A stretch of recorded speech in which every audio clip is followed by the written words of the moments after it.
Okay? Yeah. My family.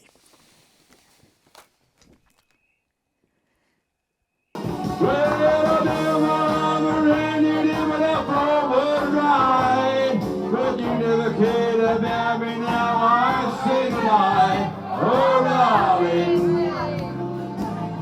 there ain't no place in you.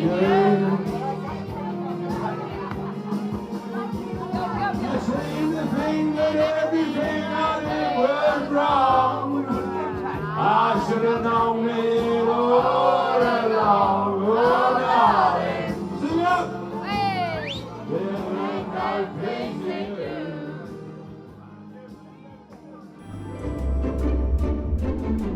All Pearlies,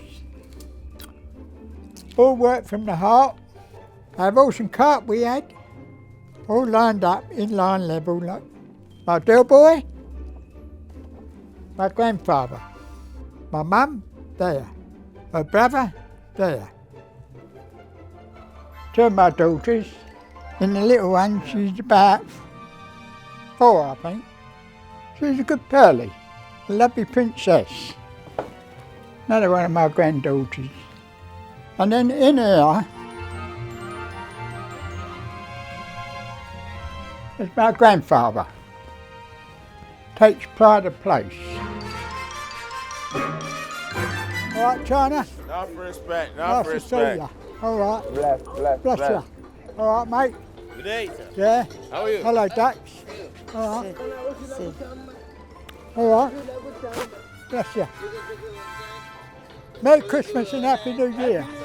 All right. It was Henry who was sweeping when he had his first job at 13. Henry Croft. And he noticed his Coster Kings, how they were helping the poor, the sick and the needy. Cutting a cucumber in a quarter even. And a cabbage in half or a quarter. Because the poor couldn't afford to live. Because they were moved on by the authorities and old Bill, they decided to have a secret language. Plate of meat, feet. Daisy roots, boots.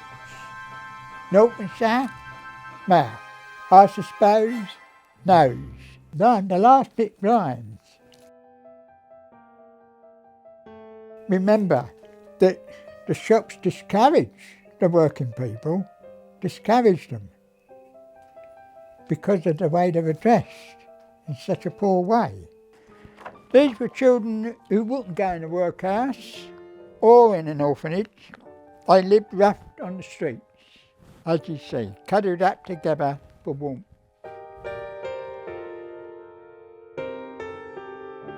That's how they used to cuddle up in the lounge to a fire.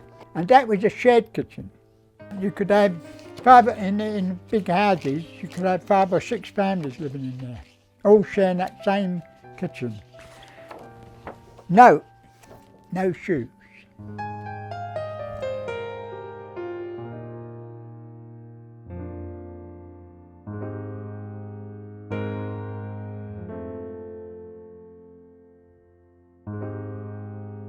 There's more Cockneys out of London than in it today. And they feel they're being pushed out. Life and property is getting expensive. But I will say, in my manor, Peckham, I will say it, that there I get a good reception. They know me, and I find them great. Even though their colour is different, they have that Cockney atmosphere about them. And I've always said that some of them can make good Pearly Kings. The Peckham I knew was lily all the streets of Friar Lane at a borough. Peckham was lovely. Everyone looked after everyone, and you felt at home, really felt at home. Especially after my childhood, you know, it's like a medicine. Have you always been deaf? Yes, from my father's beatings. When I went to school, I as a young little boy, I couldn't hear all the lessons. So I'm mucking about, and they kept me in the back of the class as well. This didn't even help. And when I left school, I couldn't read or write. And it's the Costermongers who came to my rescue and had patience to show me how to read and write. Now I can read a book. Right, this is my children's book. All from their imaginations, I made it into a fairy story. Pictures, by the way, were drawn by a friend of mine. So there's Henry Croft, because we tell the story of the Pearly history. The hidden whistle and flute. Now, on the back here, it says, what has thousands of buttons, weighs half a handbrake, makes you sweat bucketfuls, and helps raise thousands of pounds for charity? Answer, the author's whistle and flute, which he wears proudly as the Pearly King of Peckham. George Major's story is a tough one. Abandoned in the 1940s by his mother, he spent years trying to find her. Drawn to the Pearly King's tradition from the age of 8, which he knew was in her family. An abusive father and a truly terrifying maiden auntie, Hilda.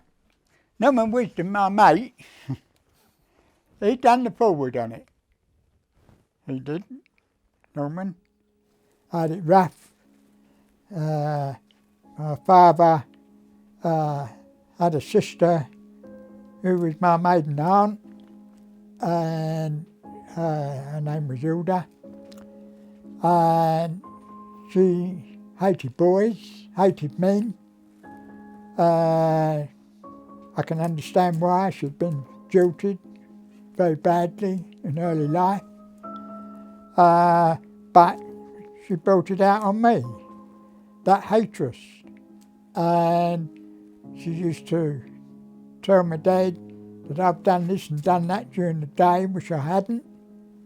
And because of that, wait till your father gets home. That was a common word every time. Wait till your father gets home. And I knew what that meant. I'd be thrown down the stairs again. I was having that for quite a few years. And also I left home, lived in an air raid shelter, and walked the streets, maybe for days, and then come back for more guiding. She used to put a lot of salt on my porridge, which was horrible. You can imagine it was horrible.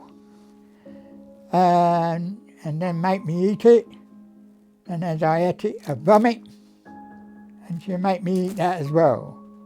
But fortunately, underneath we were in a top floor flat, and downstairs was Iris and Elf Thompson.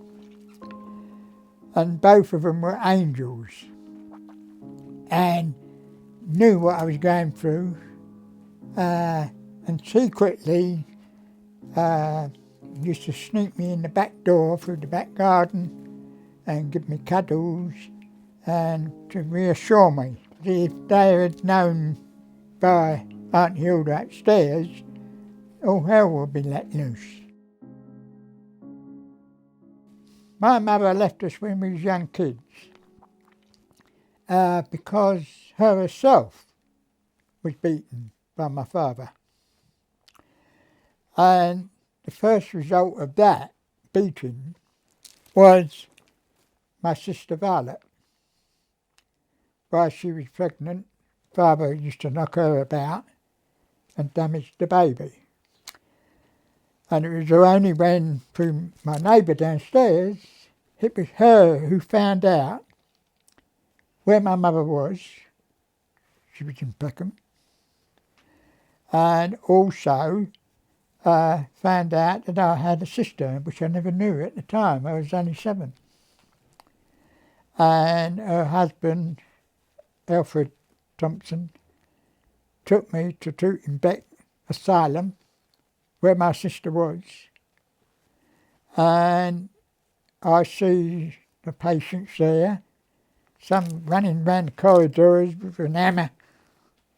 It was in a terrible, and I thought, I can't have this for my sister. I see how the staff there, all in uniforms, look all old and haggard, and they were hitting the patients and force-feeding some of them.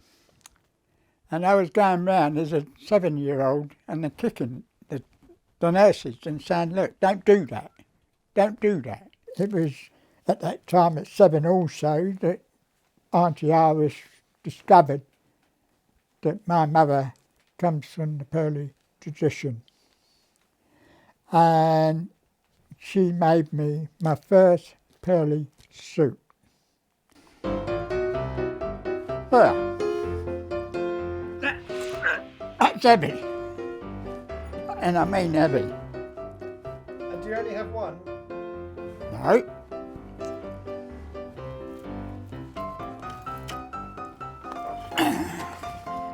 That one? Yeah. All these have been made by me. All these. And that one there is for one of my princesses. One here was my wife's suit, the Pearly Queen, the mother of pearl. The best ones is from the shores of Japan. All these pyramids going up and down represents that life is full of ups and downs. And if you see your relation or friends, which is in between there, life going up and down, if you see them, they bring you up on life again.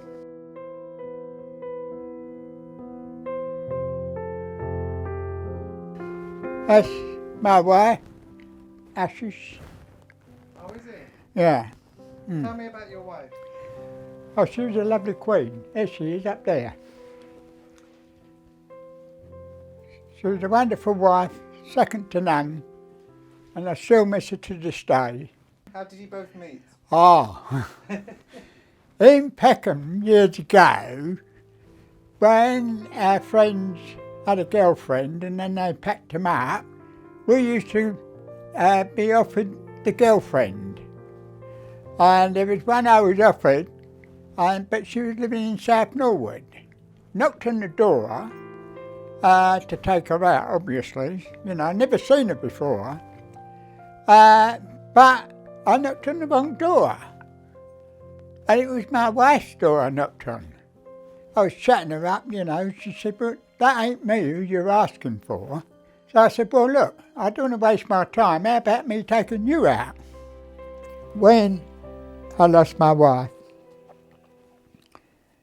I was in a terrible mess. I went to see my doctor.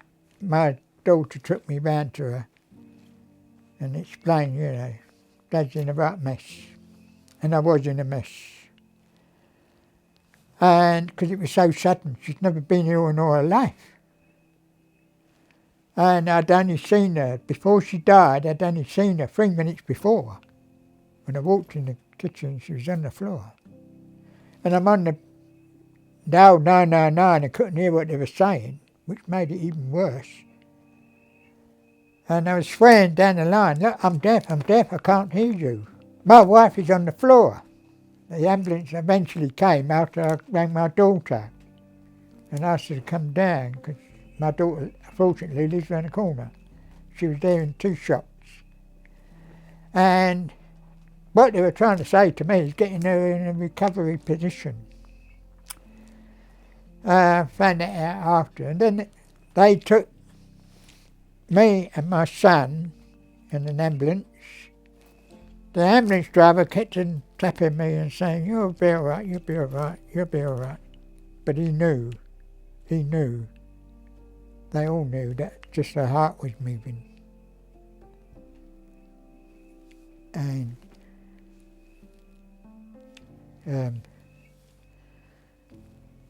we stayed all that night in hospital.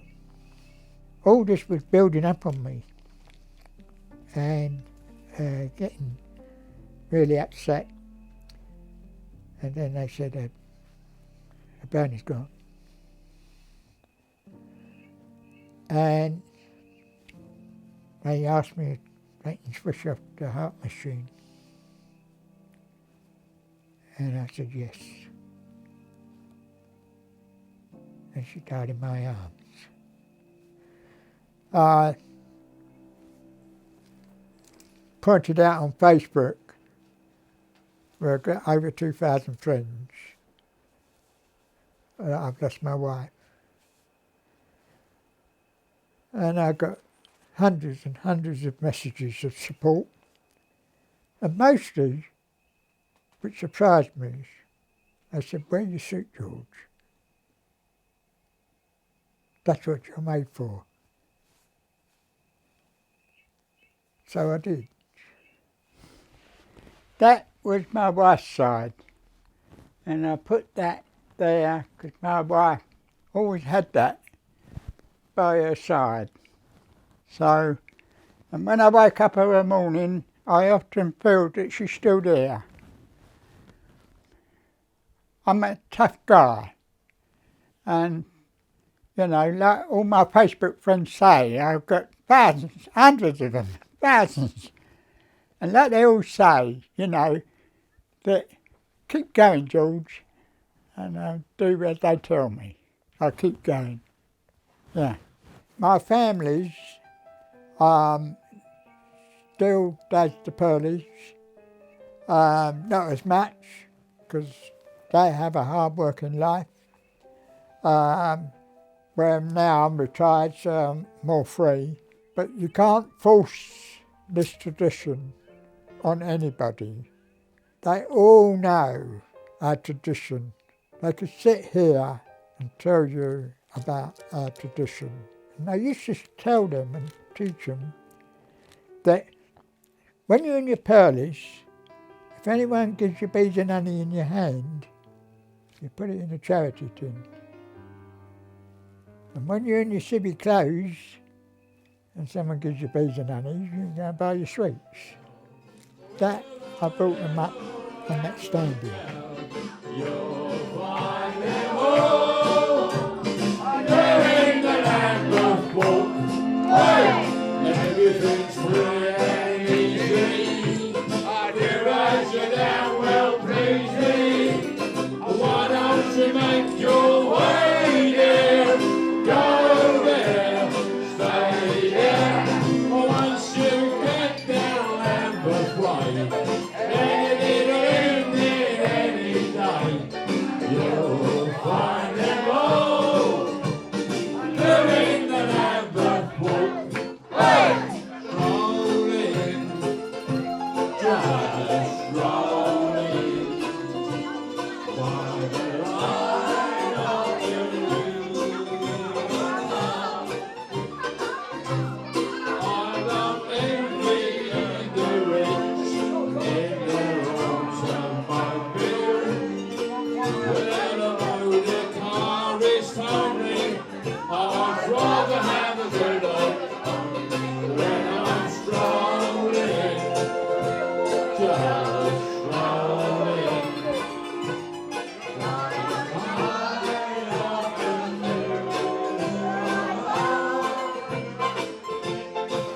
Every night I go out strolling, when I know my luck is rolling, when I'm strolling with the one I love.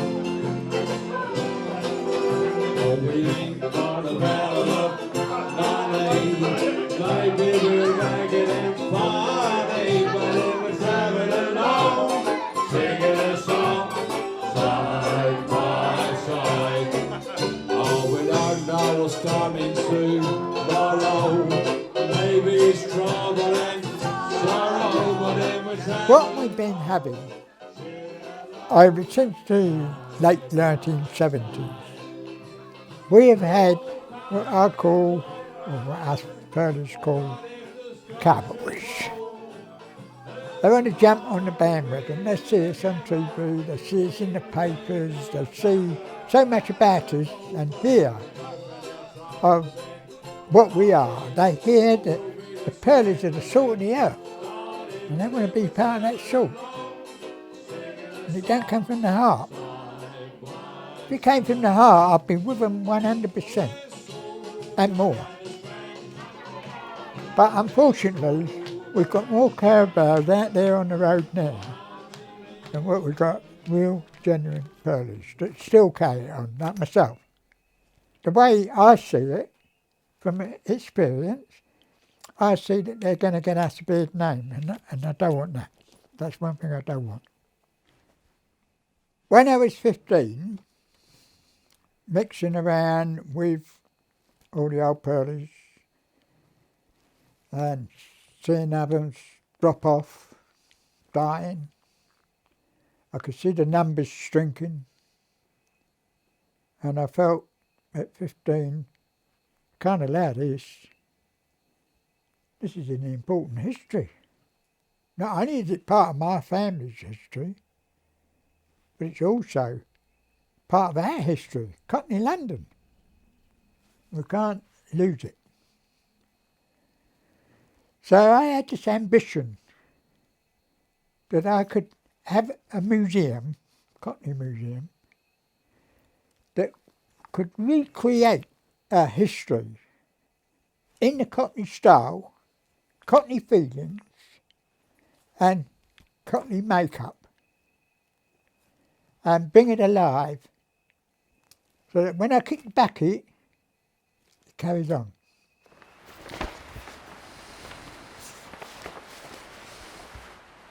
Welcome.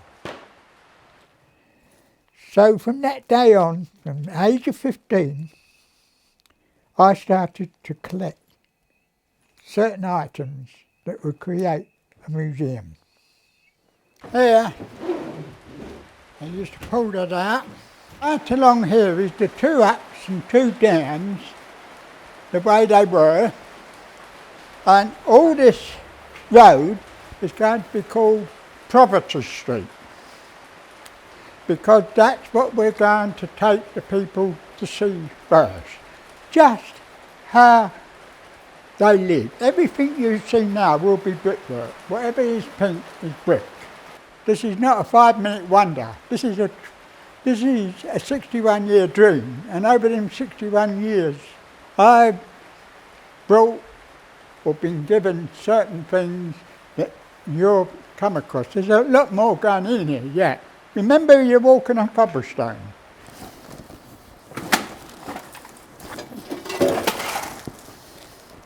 That'll be at the top. The genuine article, 1800. Some of this stuff, by the way, I've got from Bob Hoskins when he had a London scene in one of his films, and he allowed me to have a lot of their stuff. Here's the old boxes of London, and this is the old London trolley, and this, I couldn't lift it because it's so heavy. It needs 2 people to lift it. So apart from all the boxes stuck up this height, running along the road with these, with the iron wheels. So far, I have put my life savings into it, but it's not enough. I'm still short between 10 and 20,000.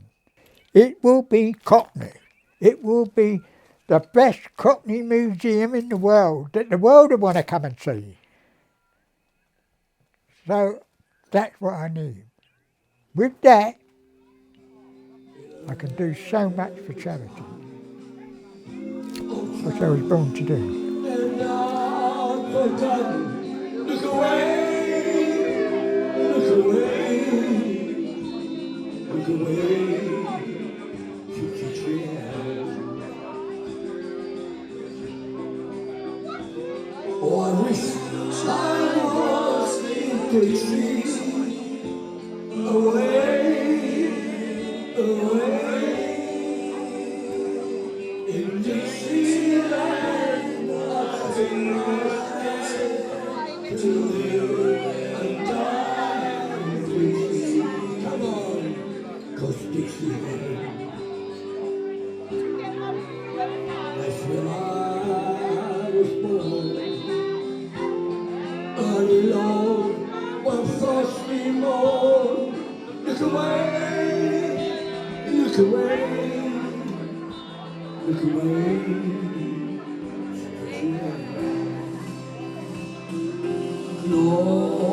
Glory, glory.